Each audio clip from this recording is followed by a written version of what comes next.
all across America and around the world. This is Veterans Radio. This is Veterans Radio. Welcome to Veterans Radio. I am Jim Fausone. I'm the officer of the deck today. We've got some great programs for you. I think you'll find very interesting. We always want to remind you can find more about Veterans Radio at its Facebook site or at the web. Veteransradio.org is our new URL, veteransradio.org, where we're on the web 24/7. You can find a lot of our podcasts there as well. We post new ones every Tuesday, so you can get a new story, a new interview, something you didn't know before by going to veteransradio.org. And before we get started, we want to thank our sponsors. First up, we want to thank National Veteran Business Development Council, nvbdc.org. It was established to certify both service-disabled and veteran-owned businesses. You'll find out how they can help your business by going to nvbdc.org. We want to thank Legal Help for Veterans. Legal Help for Veterans fights for veterans' disability rights all across the nation. You can reach them at 800-693-4800 or on the web at legalhelpforveterans.com. We want to welcome to Veterans Radio today Michael Plunkett. He is a Marine. We're going to talk about his service, and we're going to talk about an endeavor that he's involved in called Literature of War Foundation. Michael, welcome to Veterans Radio. Hey, thanks for having me, guys. Well, you know, it's interesting. This is a topic we've touched on a few times, and that is military service does give some guys and gals an opportunity to read some literature that they didn't do in high school or college. So this is an area of interest to me. But before we get there, tell us how a nice kid from Long Island ended up in the Marine Reserves. Yeah, of course. I did a lot of things a little bit out of order in my life. Graduated high school, 18 years old. I told my parents I want to join the Marine Corps, and they were like, absolutely not. We want you to go to college. So I looked around, didn't really like what I was seeing too much, but I applied to Gettysburg College because I was a big Civil War guy. And I said, if I don't get in here, I'm joining the Marine Corps. And I got in, which looking back on it, that would have been 2009. I think my life would have been a lot different if I had not gotten to Gettysburg, but I did. I went, I took a look at ROTC, decided it wasn't really for me, and, kind of had 4 years of college, beautiful time, really enjoyed myself. Got out, I was an English teacher for a hot minute, and then, I don't know, the desire never left me, so I ended up bumping into a family friend who he had just gotten back from a deployment as a reservist in the Marine Corps, and he was telling me all about it, and, like I said, the desire just never left me, so I put my papers into my teaching job, and June 6th, I left for Parris Island to go become a machine gunner. They tried talking me into looking at becoming an officer, and I just, I don't know. I envisioned being an enlisted Marine. That always appealed to me. Specifically, the infantry was something that I thought was, it had a certain appeal to me, and I went for it. It doesn't sound like that came out of sort of a family history of military service, though. Well, actually, it's funny you mentioned that. The reason I picked the Marine Corps is because of my grandfather. He served in the Marines early in Korea. He was actually at Incheon. He was on the streets of Seoul, and then he was up at the Chosin Reservoir when the Chinese came in. So he didn't speak about it that much. He was a 19-year-old kid when he went through that experience, but he was a rifleman, and he, towards the end of his life, he kind of opened up about it. So I grew up hearing about the stories of, what it was like to serve in the Chosin Reservoir and being surrounded by the Chinese and all that. Not that he didn't really idealize it. He didn't romanticize it, but that was his lived experience, So I definitely internalized some of that as a youngster, and as I got older, it stayed relevant to me. Well, that's interesting because those Marines, those young Marines, the frozen Chosin, wow, what they went through is really quite incredible, and so many people have forgotten about the Korean War and what all those guys went through. against the communists is something that we should not forget about. So that sort of planted a seed, but I'm wondering whether or not that maybe was also the seed for your going to school, becoming an English teacher, moving on to be a writer. You have a master's in creative writing from the College of Charleston in South Carolina. Where did the writing bug come from? Well, it's a great question. Writing and more so storytelling has always been a big part of my the way I communicate with people. Is the way that my family communicates. My grandmother. Some of my most clear childhood memories are the stories that my grandmother would tell me at the Christmas party or when we would go out to visit her over on summer vacations. And, that's the way we transfer our history from one generation to the next, and I don't mean to make it too serious. I mean, most of these stories were very, very funny, but she had a way of just making it so interesting, everything from her parents to honestly, most of my grandfather's Marine Corps stories came through her because he told all of them to her when they were younger. And even though he was part of that generation that didn't talk about it that much, my grandmother talked about everything. She could make a monk talk. And so she would relay these kind of stories to me. And that always stuck with me. So, when I was a typical, writer kind of kid story, even when I was in elementary school, you give me a paper and pen, I would be scribbling away, writing all sorts of stories that came into my head. And that just never really left. Right. So, when I ended up going to get my master's in creative writing, it was one of these, at that point I was a reservist. I was doing my once a month drill weekends, and I'd actually switched over to working in finance. I hated it. I was really miserable. And the whole time I kept writing. I'd finished an entire novel in the odd hours, early in the morning, late at night. And this was I was finally like, you know what, it's time to either do this or don't do it. I'm going to take the next step. And for me, that was getting a creative writing degree. Well, I normally joke when I talk to my Marine interviews here about how a Marine thought they could write something with crayons, but obviously you were a writer before you became a Marine, so I think that gives you a pass. Yeah. So let's turn to this idea of the Literature of War Foundation that you started with an active duty Marine lieutenant colonel that you should talk about. Of course. But get us started. How did this happen? Yeah, so Lieutenant Colonel Tom Schumann, a good friend of mine, he had served. He had taken an appointment as an English professor at the Naval Academy a couple of years ago. He's kind of a unicorn in the Marine Corps. He has done quite a few different billets. He's had some interesting experiences. And kind of on a whim, he had applied to get a graduate degree through the Marine Corps. They were offering a special English degree program, and he was able to get that degree. And then because of that, he was offered this appointment at the Naval Academy, and he spent a year teaching there.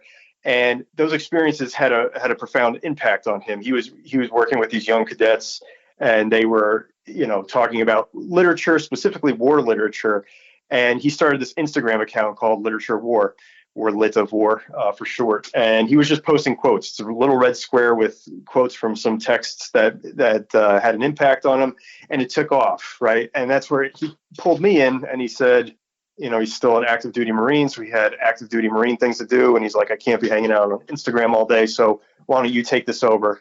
And it continued to grow, and we ended up incorporating as a 501c3 nonprofit, right, through the IRS, with the idea of how do we take this to the next level, right? How do we have immediate impact on our active duty serving men and women in all branches? What is the best way to do that through literature? We did some book drives. We've done, a couple little things like that. But when we did our book drives, we sent probably around 400 books out to various active duty units. And it was great, except we don't know what happened to the books after they were received. You know what I mean? We don't know if they're in a library somewhere, or are they shoved in a closet? We don't know. So we had to go back to the drawing board, and what we came up with is a book club, right? A book club is you sitting down with your teammates, with the people in your platoon, with your friends, and you're reading the same text together, right? And this came about because a pretty motivated staff sergeant reached out to me, a Marine Corps staff sergeant, part of an artillery battery, and he said, I want to do a specific book with my platoon. He wanted to do Matterhorn by Karl Barlantis. And he's like, can you send me just this book instead of like a whole bunch of random books? And at first I was like, it's not really the way we work. But the more I thought about it, I was like, that's actually a really good idea. So I said, how about this? We'll get you 25 copies. We'll get you some notebooks. We'll get you some merchandise from with our logo on it and everything. You guys do the book club on your own, and then we'll meet up with you and we'll talk about what the experience was like. And that created our Platoon Book Club initiative, which has been going for 4 or 5 months now and doing pretty cool things within the community. Well, it's a really interesting idea because it's a military book club, right? It's you're operating it here at the platoon level, but it could be shipboard, it could be a department. Now, we all probably have heard about, these 3- and 4-star generals and admirals who have a list of books they recommend you read. Right. How is what you're doing different than that? Right. That's a great question. I mean, those lists are essential, right? Those started coming about in the last couple of decades, and they definitely serve a need. Where we see that we separate ourselves is we're coming at it sort of from outside the community a little bit. Like I'm out of the Marine Corps. I've got maybe a different perspective. I'm coming from more of an enlisted background, right? Like a lot of the commandant's reading list, it's coming from a more top to bottom. I like to see this as stuff that maybe these guys wouldn't have been exposed to if they hadn't partaken in this program. It's literature they might not have ever even considered reading if they hadn't gone through this program. We try and meet the needs of the unit. We also ask, like, what do you want to read? Right. So we'll take that suggestion as long as it has literary merit and we think they have a reason for wanting to read it. It's not just some random book, but something that can help them bond as a platoon. We're okay with that. And we also have a curated list. And these are authors that have either done some work recently or ancient classics that we think are of value to the community. So in that way, we're looking to support, like tell us what you need, as well as like, here's a curated list if you are looking for something to choose from. It really sounds a little less stuffy to me, if you will. Those are your words, not mine. Okay, yeah, sure. You don't want to get in trouble with the generals. I get it. I don't care. But it as you say, you're coming to meet the unit, the platoon, the department where it's at. Something they're interested in reading. So it's kind of ground up rather than top down, isn't it? Yes, exactly. And the idea here is that it's not just explicitly military fiction all the time or military poems, or it can be about stuff that at first glance you might think like, I don't see how this relates to the military or my experience in the military. But then if you sit there and you read it, you're going to start to see that like these experiences that we're listing there are not exactly they're not too far removed than what you're going through. Maybe it's a different time period. Maybe it's not exactly a war, but there's something you can get out of there that you can relate to your own experience in serving in the military. Well, the word literature is going to scare some folks off. They're going to go, I'm not reading the classics. I'm not reading the Greek and Roman classics here. So help us understand what you're talking about in terms of books that have literary merit. Give us some examples of what's on your curated list. Yeah, of course. We've got, for instance, we just did our first actual debrief session where once the platoon reads their book, right, they get a chance to sit with us on Zoom, because keep in mind these units, they're coming and going. Some of them are halfway across the world. So we sit down on Zoom and we say, like, what do you think of the book? How was the experience? What did you learn from bonding? And like we just did our first one with Gates of Fire by Stephen Pressfield, which is a novel that came out a couple of decades ago, and it's about the Spartan 300, right? It's about the famous battle where they faced off against insurmountable odds. They were completely outnumbered, and they held against them for a prolonged period of time. Now, these were probably 19, 20, 21-year-old infantry Marines in Okinawa, and they were looking at this, and so it was interesting. The group was a little divided, right? Some of them were like, this was amazing. There's a lot of action in it, right? There's a lot of combat, ancient combat, while like the other half of the room was like, this has no bearing on anything I'm doing here. Like, I'm serving in the 21st century Marine Corps. And it was interesting to see the division there, because in my mind, it's like one of the guys said, there's a scene where this one character, he's basically standing in a field being rained on, and he's looking up at the gods, kind of like contemplating his his fortune to be sitting here in this kind of uncomfortable, unpleasant situation. I'm like, that's relatable regardless of what time period you're serving in the military. It doesn't matter if you're serving today or a couple of thousand years ago. You can relate to that experience of being uncomfortable and being like out of your comfort zone in the elements, right? So and looking to the God, whoever that is for you, and saying, what the hell am I doing here?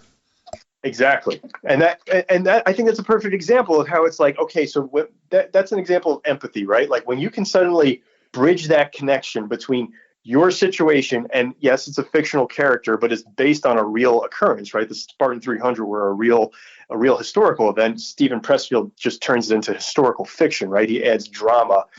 You're bridging a connection there, and I think that's the power. One of the great things about fiction is like you can take yourself out of your mind a little bit. You can realize I'm not the only person who's been through this situation before. This is something that's a tried and true experience of, in this particular example, the infantrymen, the boots on the ground. What would give me maybe a more recent example that's on your curated list that, was written about maybe more modern times? Yeah, of course. We've got The Fifth Act was on there by Elliot Ackerman, who is a Marine Corps veteran as well. He served, he's decorated. He's a good friend of mine, and he's written quite a wide variety of books. He's written fiction, he's written kind of thrillers, he's written more literary stuff. But this book, The Fifth Act, was written very quickly. It's kind of like sprung from an essay that he was starting at the time when Afghanistan was at the fall of Kabul, right? So he had served, he had emotions about that experience, and he started writing it out as writers do. And then the situation got exasperated. We all know what was happening at that point. Everybody was trying to get out of there. We had the bombing at the Abbey Gate, a lot of horrible stuff. And he wrote about it. And very quickly, overnight, it turned into a book, and he was able, because he was an author that had a reputation already. That book sold very quickly. A publisher wanted it. And we've got some cadets up at Norwich University in the United States. They're reading that book right now. And that's he does an interesting job of blending his personal lived experience with having served in the global war on terror, while also providing like a wider context for a war that's very controversial, right? It's like providing some political context, some socio-economical context for this event that's going to shape future generations, right? So cadets right now are going through that book and discussing this very relevant experience. Now, like I said, they're cadets. They didn't serve in that war, but that legacy is hanging right over them. And they have access now to this book, to this author who's giving his thoughts in almost real time. We're talking to Michael Plunkett, Marine, writer, author, part of the startup core group of Literature of War Foundation.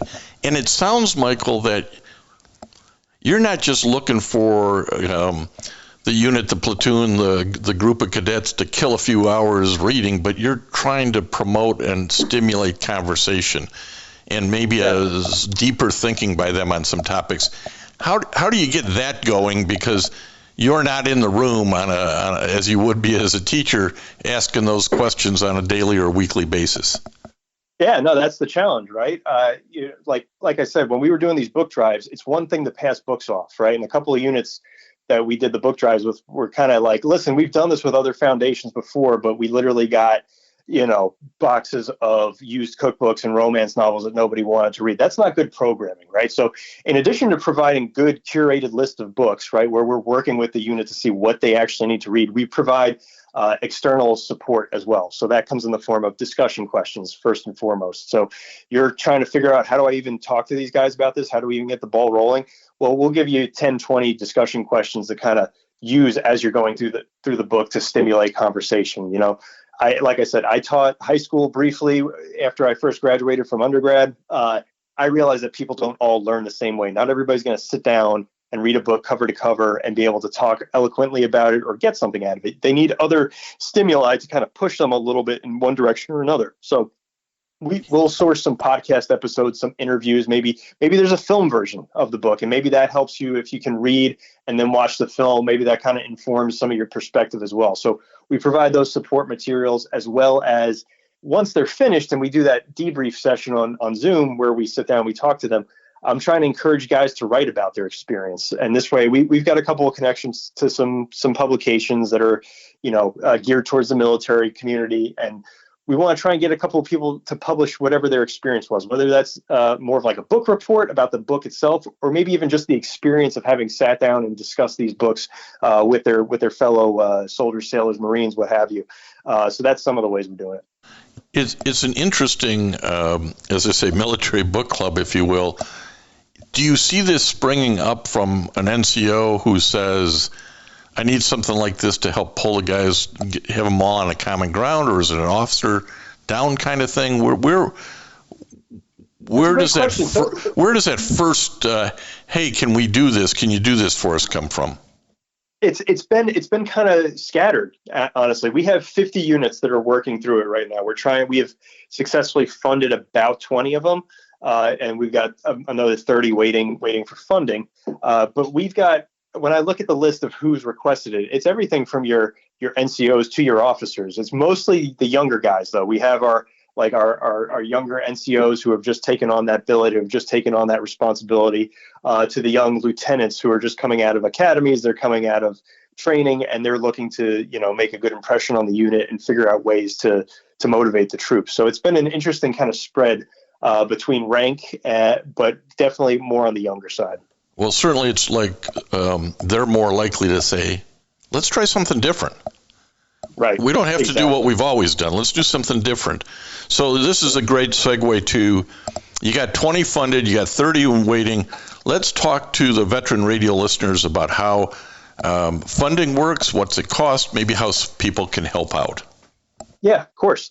So if you go to our website, litofwar.com, you'll see that we've got some of the units that are looking for funding up. There's ways to, donate. It's a simple click a button. And listen, at this point, we're accepting any level of donation. What I will say, just to give some clarity around how those funds work, if you are willing to sponsor a platoon, an entire platoon, that's $1,000. Now that takes care of getting the books to them, all shipping and charging costs and all that, as well as merchandise. That takes care of any incidentals, any hiccups along the way, and it goes to supporting this foundation, keeping our website going, keeping the whole thing up. We are all volunteer here, so there's nobody's taking a cut of any of this money. It goes entirely to the program. Now, down from that, if you do about half of that, let's say $500, that's about maybe a squad or two. That helps out about half a platoon or so. Down from that, if you go to like $250, you're looking at like a fire team. And even if you want to just donate $25 or $50, that you're getting down to the individual Marine, soldier, sailor that you're supporting. And you can earmark if you want to see like, hey, what units are out there, and you want to see like, hey, I want to donate specifically to this particular Army unit, this Marine Corps unit. We can earmark that and say, all right, your $25, we'll put it in the bucket for them, and when they get fully funded, you're part of the support for that specific unit. This is a great idea. I think it's a great way to get quality literature out to the troops and help them build some commonality by reading the same thing, having those support questions to get the conversation started, and then debrief afterwards. So let's give it again. Michael Plunkett, Marine, co-founder of Literature of War Foundation. What's the website? litofwar.com. And before we get out of here and run out of time, because this always goes too fast, did I read somewhere you've got a debut novel that's going to get published maybe next year? I do indeed. Yeah, just a little while ago, we signed a contract. My debut novel, Zone Rouge, which is a modern reimagining of the Sisyphus myth set in the fields around Verdun. Over there, it's kind of crazy, but today they are still cleaning up all the ordnance, the unexploded ordnance from World War I. The French government literally pays people to go out there and take care of that. And I wrote a novel about, what keeps a person going in a profession where they think it's going to take another couple hundred years before they're able to really clean the land from this war that was fought over a century ago. And it's coming out through unnamed press sometime next year. Well, that's great to hear. We're glad to be able to plug it a year from now. Get back to us, and maybe we can have a discussion about that. What a wonderful connection! Almost, kind of a full circle thing here from your grandfather, your grandmother, the storyteller, his time in Korea. storytelling in the family, and you've, that's now worked through your life to where you're passing along the love of storytelling to other troops. Absolutely. Yeah. It really is a full circle moment. Michael Plunkett, thank you for taking some time today to talk to Veterans Radio about this really cool operation and Literature of War Foundation. Yeah, thanks very much, guys. I really appreciate the support. Thanks for having me on. And I want to thank everybody for listening to Veterans Radio today. I am Jim Fausone. It's been a pleasure to be your host. I'm a veterans disability lawyer at Legal Help for Veterans, and you can reach us at 800-693-4800 or legalhelpforveterans.com on the web. You can follow Veterans Radio on Facebook and listen to its podcasts and internet radio shows by visiting us at veteransradio.org. That's veteransradio.org. And until next time, you are dismissed. If you have a VA claim denied by the Board of Veterans' Appeals, contact Legal Help for Veterans at 1-800-693-4800. They're experts in handling cases before the U.S. Court of Appeals for Veterans Claims. Their number again, 1-800-693-4800. We again want to thank our national sponsors, the National Veterans Business Development Council, NVBDC.org, VA Ann Arbor Health Care System, the Vietnam Veterans of America Charles S. Kettles Chapter, Ann Arbor, Michigan, VFW Graf O'Hara Post 423 in Ann Arbor, and the American Legion Press Corn Post 46, also in Ann Arbor. We appreciate all your support. You can go to veteransradio.net, click on the sponsor level, and continue to support keeping Veterans Radio on the air. And until next time, you are dismissed.